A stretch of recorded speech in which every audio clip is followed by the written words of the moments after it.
Welcome to Food Friends, a podcast inspiring home cooks to try new dishes in the kitchen by sharing trusted recipes, tips, and friendship. Hi, I'm Sonya. And I'm Kari. We met in Los Angeles over 15 years ago as personal chefs and haven't stopped talking about food since. We're so glad you're here. Thanks for being our food friend. If you enjoyed our podcast, please subscribe, leave us a review, and share this episode with friends. We love hearing from you, so follow us on Instagram or drop us a line at foodfriendspodcast.com. Yes, we'd love to hear from you and your food friends. Happy cooking and eating.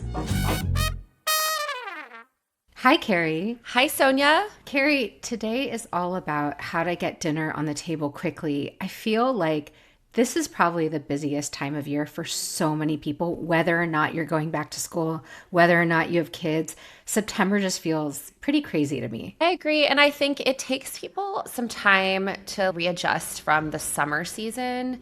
These meals that cook in 30 minutes or less are really great to take you through the busyness of the fall. There's so much of being outside, going to fall festivals, Halloween, and then you get into holiday season with Thanksgiving and Christmas and Hanukkah and New Year's. And so I can't even go there. It's too, I can't. It's too much. I can't think about it at all. But I do think always having 30-minute meals, no matter the time of year, is helpful.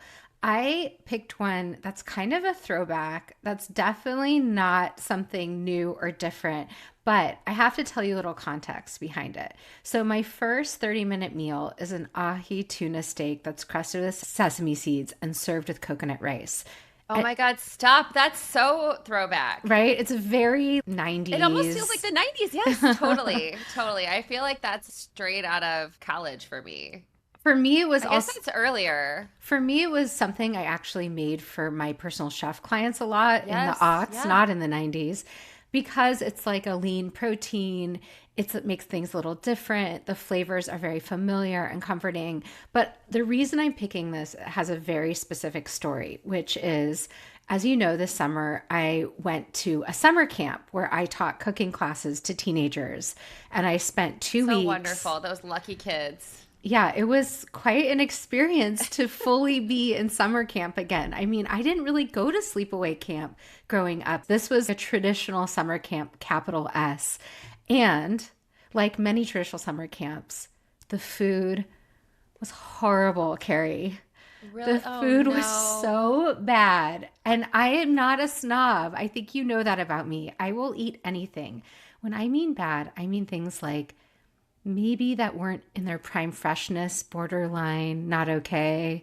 Yeah. I mean things like Oh no. gloopy rice instead of fluffy rice, real bad, Right. to the point where Right. it was everyone's feeling that this was really bad.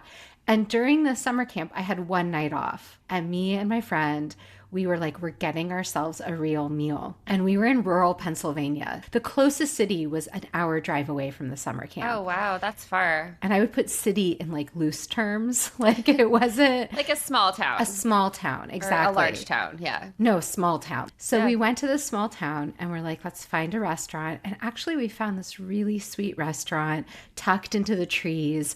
And we sat down. It was kind of like a mostly typical bar menu. They had wings, by the way, that were incredible. Like some of the best wings wow. I've ever had in That's my what life. you order in a That's small what I town. ordered. Yes. But for my main, we shared wings, but for my main, I got a tuna steak with coconut rice because it was on the menu and I didn't want something deep fried. I wanted something light because camp food was really starchy.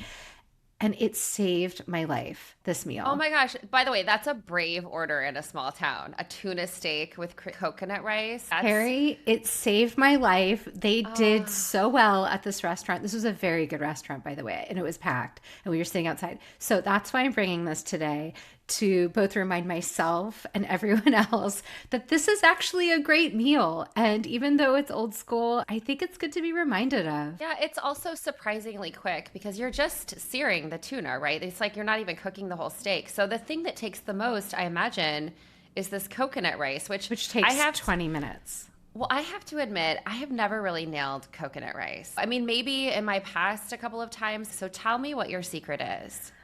I don't know that I have as much of a secret as some people. Maybe I'm sure there's people who can make coconut rice better. I do like using a rice cooker for this. I think that helps the texture, but if you don't have one, you can definitely do this in a pot. And coconut rice is really just cooking rice in coconut milk, but a mix of water and coconut milk. So that coconut flavor is very subtle. And at the end, sometimes I like to add a little coconut oil to like amplify the coconut, or you could add toasted shredded coconut if you wanted to add even more coconut flavor. But I find just the milk and the water, especially if you're not using 100% coconut milk, it should function similarly to other rice. It might be slightly less fluffy, but it shouldn't be significantly, dramatically less fluffy. And that's really the trick of this. So it's like one extra ingredient that makes your day feel a little bit special. That you get going first. That takes like 20 or 30 minutes, depending on whether you're using a rice cooker or the stovetop. It's faster on a stovetop. And then the tuna steak comes together in minutes, like you said. You take a tuna steak. It's a good idea to invest in a quality one because you're not cooking it all the way through. You basically create a plate full of sesame seeds, and then you just put the tuna steak in the sesame seeds. Some people brush it with egg white. I find that you don't always need to do that. You can just sort of nestle it into the seeds and press in, and then you're searing it on all sides for just a few minutes. And so it has that kind of ombre effect where the outside turns golden brown and the inside stays pink, and it's perfectly safe to eat. And then the recipe I'm going to share has a very easy kind of garlicky soy sauce that goes with it. That's very classic. It's really comforting. It's a really quick meal. It's a little bit special occasion because tuna is special occasion in my mind. And then that coconut rice ties it all together. As you're describing it, it's bringing back a lot of memories for me. So I have a few questions. One of which is, do you use both the white and the black sesame seeds? I'm so glad you brought that up because yes, but if you don't feel like hunting down black sesame seeds, just use white. And then I found it's like, again, it's bringing back all these memories of these were some of the first dishes that I cooked for clients too. And when I would sear it, I would count because I wanted that ombre to be the same on like the top as it is the bottom. And so I think it was like 30 seconds or 45 seconds. I imagine the recipe has some direction. But the other thing worth mentioning, I think, is it's worth seeking out that sushi grade tuna. Yes. So go to the fishmonger. In my city, we have a place called Santa Monica Seafood. If I was over near one of their locations, this is what I would get from them. I would actually also say H Mart or a Japanese grocery store is where I would get sushi grade. It's a little less pricey than a Santa Monica seafood type fishmonger. The Santa Monica seafood is the top quality. If in LA, that was really my preferred place for the best quality fish. But if you're not in a place that has a great fishmonger, I really do feel like an Asian grocery store will hook you up. I love that you brought this to the table with your story about summer camp. I also didn't go to summer camp, but I was a camp counselor. And that was kind of something everyone bonded over was like, you're just kind of eating chicken fingers and these reheated things. And when you escape or when camp is done and we would have our first meal, it was this real celebration. Absolutely. Absolutely. Well, Sonia, my first recipe is a sheet pan salmon with green beans. I love a fish on a weeknight like this when you need a quick meal. What's amazing about this recipe is that the salmon and the green beans will cook all together on a sheet pan, and they have this really great miso maple marinade, and it has garlic, it has soy sauce, it has rice wine vinegar, and then you have the maple syrup and the miso, so it's like the salty and the sweet, and you just whisk that together. You lay your salmon fillets into that marinade for a couple of minutes while you kind of get everything else ready. It really cooks in like 12 to 15 minutes. And so if you wanted to serve this with rice, you would actually start that first. You would like just like with the tuna and coconut rice. Just like with the tuna, exactly. So you would get that cooking first. This recipe comes from Kolu Henry, who's a writer for the New York Times. And one of the things that I love that she mentions in the notes is that it's a weeknight salmon impressive enough for entertaining. And I agree. And I think when I think about like September and October, these are not nights when I'm entertaining on a weeknight per se, but maybe a Friday night. This could be a great Friday night dinner for my family. She also has another great tip when you're preparing the green beans, which is you toss them with a little bit of olive oil, salt, and pepper, but you can also add a touch of that toasted sesame oil. Again, we're bringing back that sesame flavor.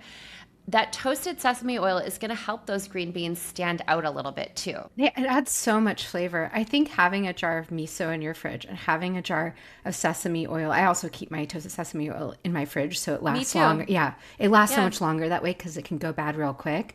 And having those are just such easy ways to add more flavor. Miso and salmon are forever a favorite pairing of mine. And maple, Yeah. I often add maple syrup to whatever salmon marinade I'm doing because that touch of sweetness really works with salmon so well. And I also think it's just such a good time for a green bean recipe.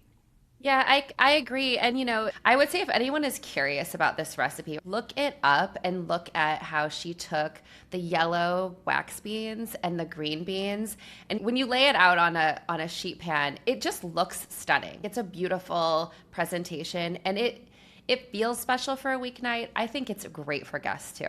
Me too. Well, I also have a sheet pan recipe. We love our sheet pan recipes. We've obviously Yes. devoted several episodes to them for a reason. Although, can I just interject with one thing? Carla Lolly Music is doing this series on her TikTok where she is debunking food world myths. And she had a rant about food developers are lying to you about sheet pan meals. They're always soggy and bad. And in the comments are like a lot of people there's mixed reviews. There's a lot of people like, no, I have great sheet pan meals. And I want to be like, Carla, I actually think it depends on the sheet pan meal. Like, I think she's right. It can end Yeah. up It soggy and can. bad, especially if Yeah. you're overcrowding your pan. But there's a lot of great sheet pan recipes that I personally rely on. And so I just want to throw And that out there.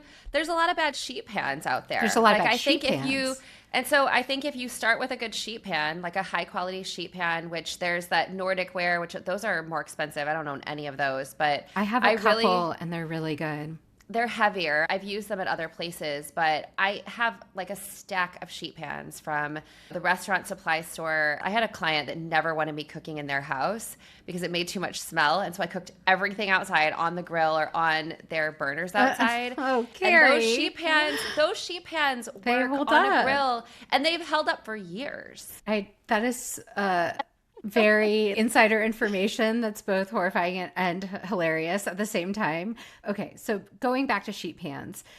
This is something I truly do all the time, which is I make meatballs on my sheet pan. And so do you. I know I you do do too. too, because Yeah. it gets that beautiful browned crustiness without having to get a pan out and sort of Yeah. splattering oil everywhere. It makes things so much easier. And this is another 30-minute sheet pan meal. It's from Bon Appetit. It's sheet pan meatballs with burst tomatoes and Parmesan toast. I mean, And who doesn't want that? I think tomatoes are still really good in September. For some of us who aren't in California, they start I know. heading I out in know. October. But for September, you can still get good tomatoes. And cherry tomatoes from the grocery store are also pretty good year round these days. So it's pretty simple.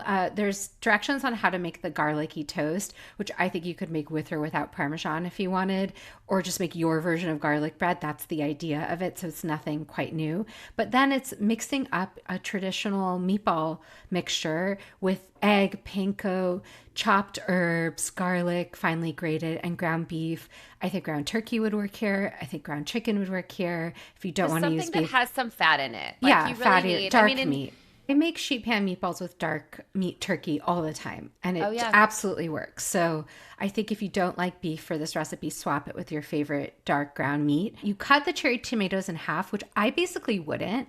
I would keep them whole. I think they burst on their own without being cut if you Yeah. roast them. And then roasted red peppers from a jar, which I love for this because it kind of makes a saucy base for the meatballs Yeah. to brown in. And then you're putting that in the oven, you're cooking it through. It goes pretty fast, 20 minutes total at 425. So pretty Yeah, high crank up temp. your Yeah. because then that'll help get the browning on the meatballs. But what I'm envisioning when you're talking about garlic bread too is scooping these meatballs and these sort of saucy peppers and tomatoes onto garlic bread.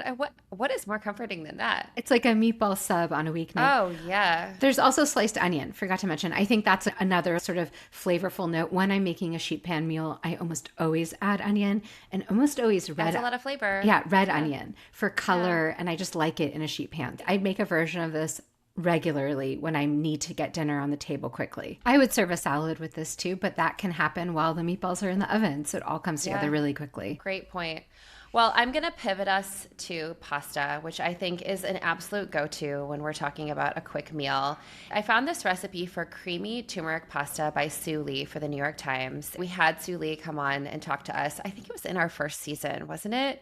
She's such a great recipe developer, also a very hilarious guest. She's like one of the funniest people I've so ever funny. known. I've had the privilege of working with her, and she is truly a riot. So I feel like that episode I want to re-listen to. Her story about you running across the beach carrying things had me in stitches, but it's also worth just reiterating. She does write for the New York Times. She's an excellent recipe developer, and this one really has me smitten with this idea, which is a golden spaghetti with a little bit of butter, a little bit of garlic, shallots, a little bit of cream, and it comes together really fast. This creamy turmeric pasta uses very basic spaghetti noodles because I think you don't want too thick of a noodle, you don't want too thin of a noodle. And so you get your pasta going, you cook your pasta, and you also want to set aside a cup of the pasta cooking liquid because that's what's going to help the sauce. This is a full pantry meal because you've got pasta in your pantry, you have butter, shallots, garlic. You cook those in a pan for a couple of minutes until they're soft. You add turmeric and cream and you whisk it in. And then once your pasta is finished, you put it into the pan. You add a little bit of pasta water. You toss it together. You add a big, I think it's 2 cups of Parmesan, grated Parmesan. And so that brings together this like really glossy, delicious sauce. She suggests that you serve it with a little bit of parsley, Parmesan if you want it. I think you could put any kind of green herb on here and it would be just delicious. But on a night that's kind of getting cold and you didn't take a sweater with you, or it's one of those fall rains when you just need to come home and have a bowl of pasta. She even says in her notes, this is meant to be eaten on the couch in front of the television, which I really love. I love that it's basically turmeric Alfredo sauce, but a very simple, easy one. And I think she excels at taking just a few simple ingredients and using them in a kind of unexpected way. This is clearly a super fast meal. I'm thinking about this as if you came home from a long day at work, or if you came home from traveling and you just need to make dinner quickly, I could see myself reaching for this recipe. I think it belongs in that midnight pastas category, Yes, which absolutely. they talk about like chefs coming home from a restaurant and making a midnight pasta. This to me is what sells it to me is the color. I love that. Well, I have to bring a tofu recipe to the table because you know I rely on tofu I love it. for quick weeknight meals. I really do. I love tofu. I think it's all about how you cook it. And I really love Hetty Louise McKinnon's tofu recipes. I think she knows how to make tofu shine with just, again, a few simple ingredients. This is a 25-minute recipe, so under 30 minutes. It's lemongrass tofu and broccoli. Timeless combination, tofu and broccoli. She has you make a quick marinade. And this is the most interesting part, which is you have to get lemongrass, which they really do sell in the herb section of most grocery stores, sometimes in a clamshell, sometimes loose. And you're taking the white part of the lemongrass, combining it with garlic, soy sauce, oil, sesame oil, sugar, turmeric, just like you, and crushed red pepper. And then you add the tofu to that and you let it marinate for 10 minutes. So you can get a lot of flavor in 10 minutes. But she says if you want, you could do this for 24 hours in the fridge. So if you want even more time, you could do this before you leave for work, or you could do it the night before. And then you're actually cutting time out of your dinner prep as well. I think that's a great suggestion because even if you know the next day you have a really crazy busy day, you can prep this ahead of time and it still will be on the table really quickly. Exactly. And so then she has you get out a big wok or a big skillet, like a cast iron skillet would be great for this. And you're adding onions and the tofu that you marinated, and you're getting them in a hot skillet. You're browning them till they're just a little bit soft, just like 2 minutes in a super hot skillet. Then you add the broccoli, you season that some more. And she also has you cover the pan to cook it next for a few minutes. I also do the same thing because that helps your broccoli steam without adding water. There's natural moisture in the broccoli. I don't love a pan-fried broccoli that's like stays like a little too tough, a little firm. Yeah, you want it to be tender. Softened. Yeah. So that cover will help your broccoli steam super fast in 2 minutes. And then you're waiting for it to turn bright green. At the end, she suggests you top it with cilantro or scallions, and then you serve it with rice or noodles.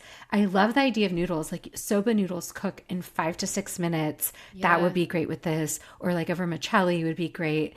I just think lemongrass, tofu, all that flavor with so minimal effort is perfect for a quick weeknight meal. Listen, when you're talking about a quick meal, you don't want to reinvent the wheel, but you also don't want to eat just these really boring things that are always your go-tos. And I think lemongrass makes it feel really special, even when you're honest with yourself about how much time you have to put dinner on the table. That's right. Yeah. Well, Sonia, I am going to bring turmeric to another recipe that we have.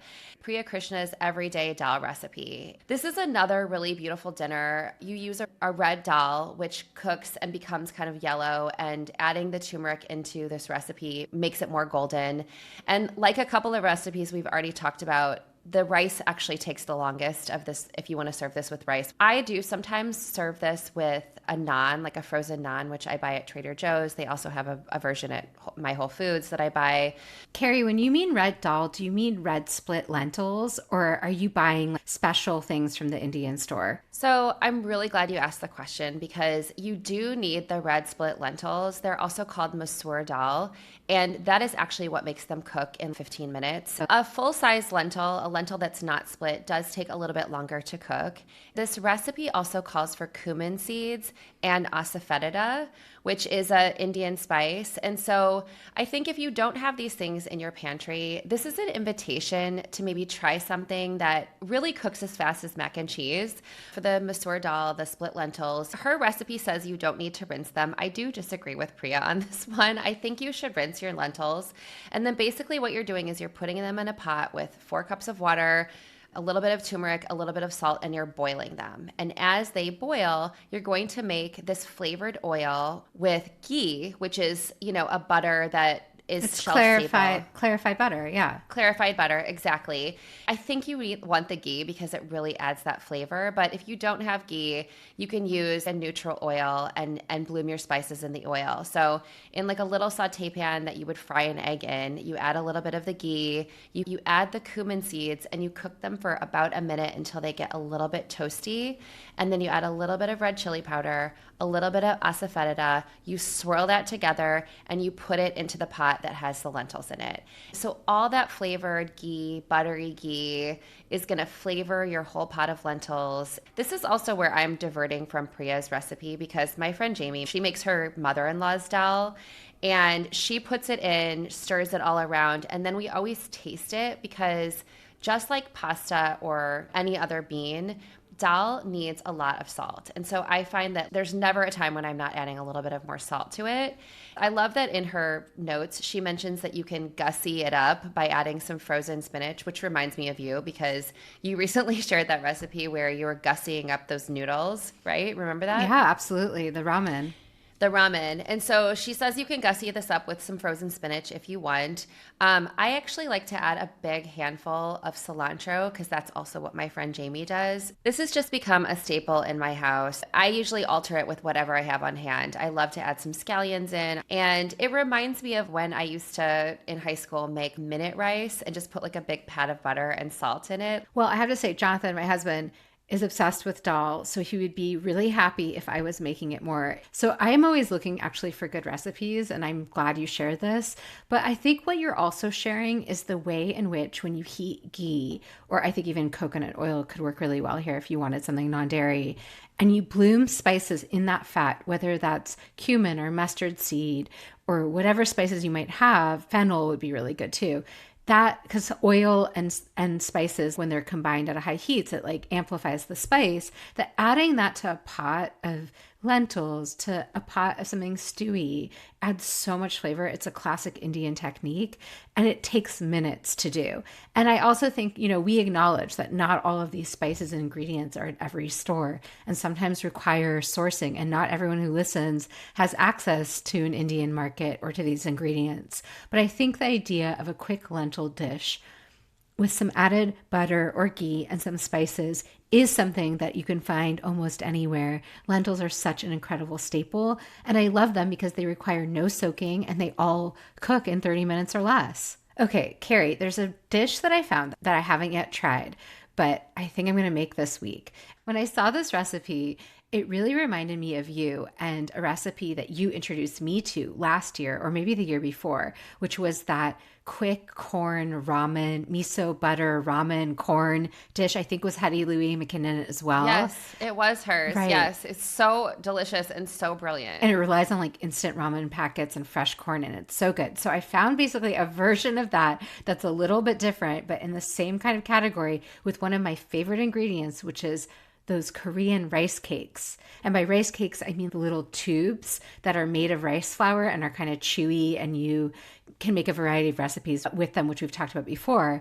This recipe is from Bon Appetit, and it's for a miso brown butter rice cakes with corn. Doesn't that sound like something you would make?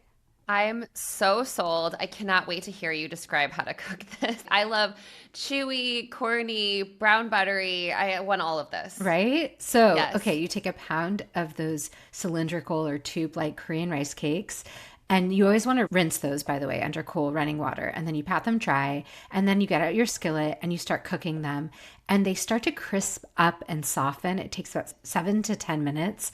And while they're crisping up, Wait, can I stop you? Because I've never cooked these before. So do you cook them? Are you frying them in oil or are you cooking Yes. them in a little bit of water? You fry them in oil. You can do both. So Okay. for tteokbokki, I'm sure I'm pronouncing that wrong, which is like a saucy rice cake dish in Korean food that has that gochugaru, that red pepper paste sauce, and gochujang.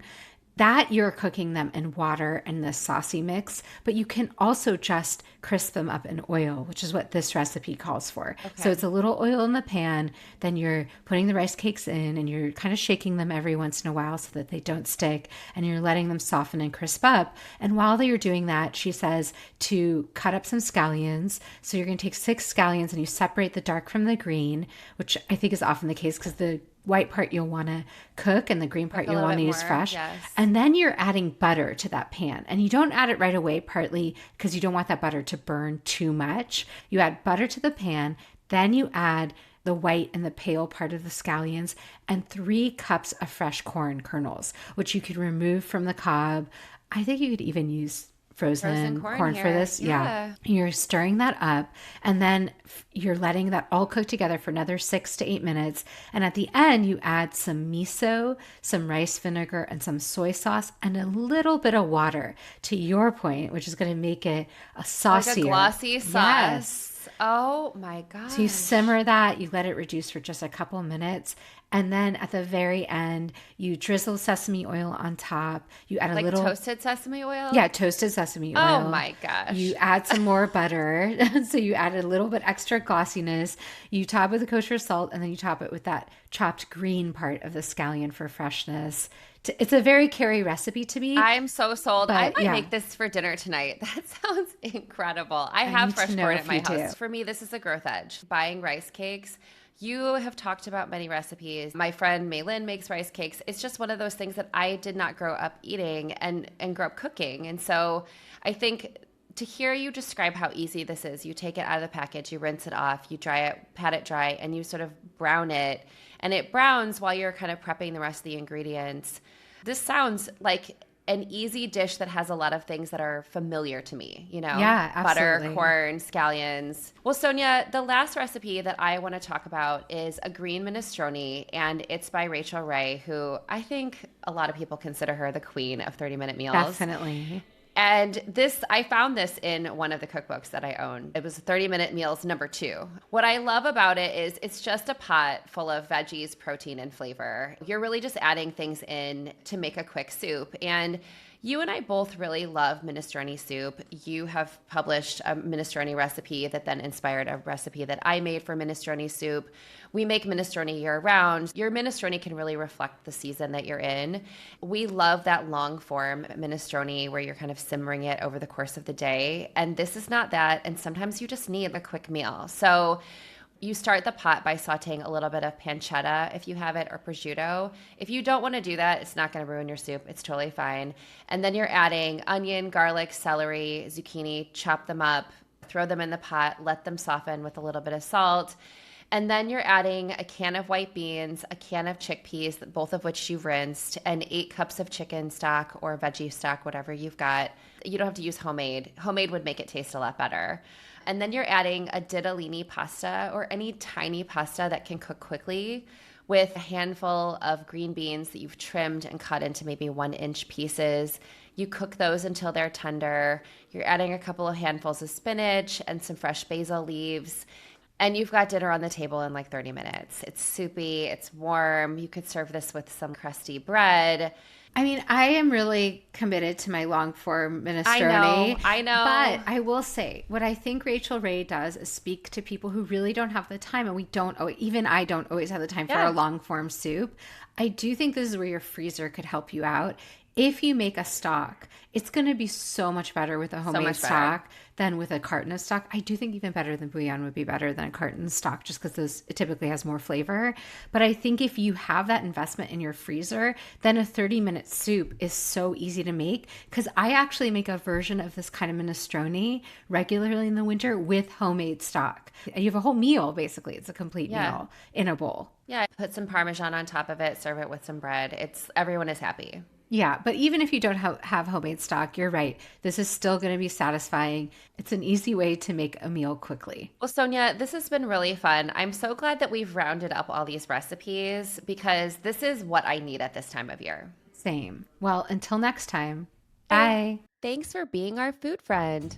If you enjoyed our podcast, please subscribe, leave us a review, and share this episode with friends. We love hearing from you, so follow us on Instagram or drop us a line at foodfriendspodcast.com. Yes, we'd love to hear from you and your food friends. Happy cooking and eating.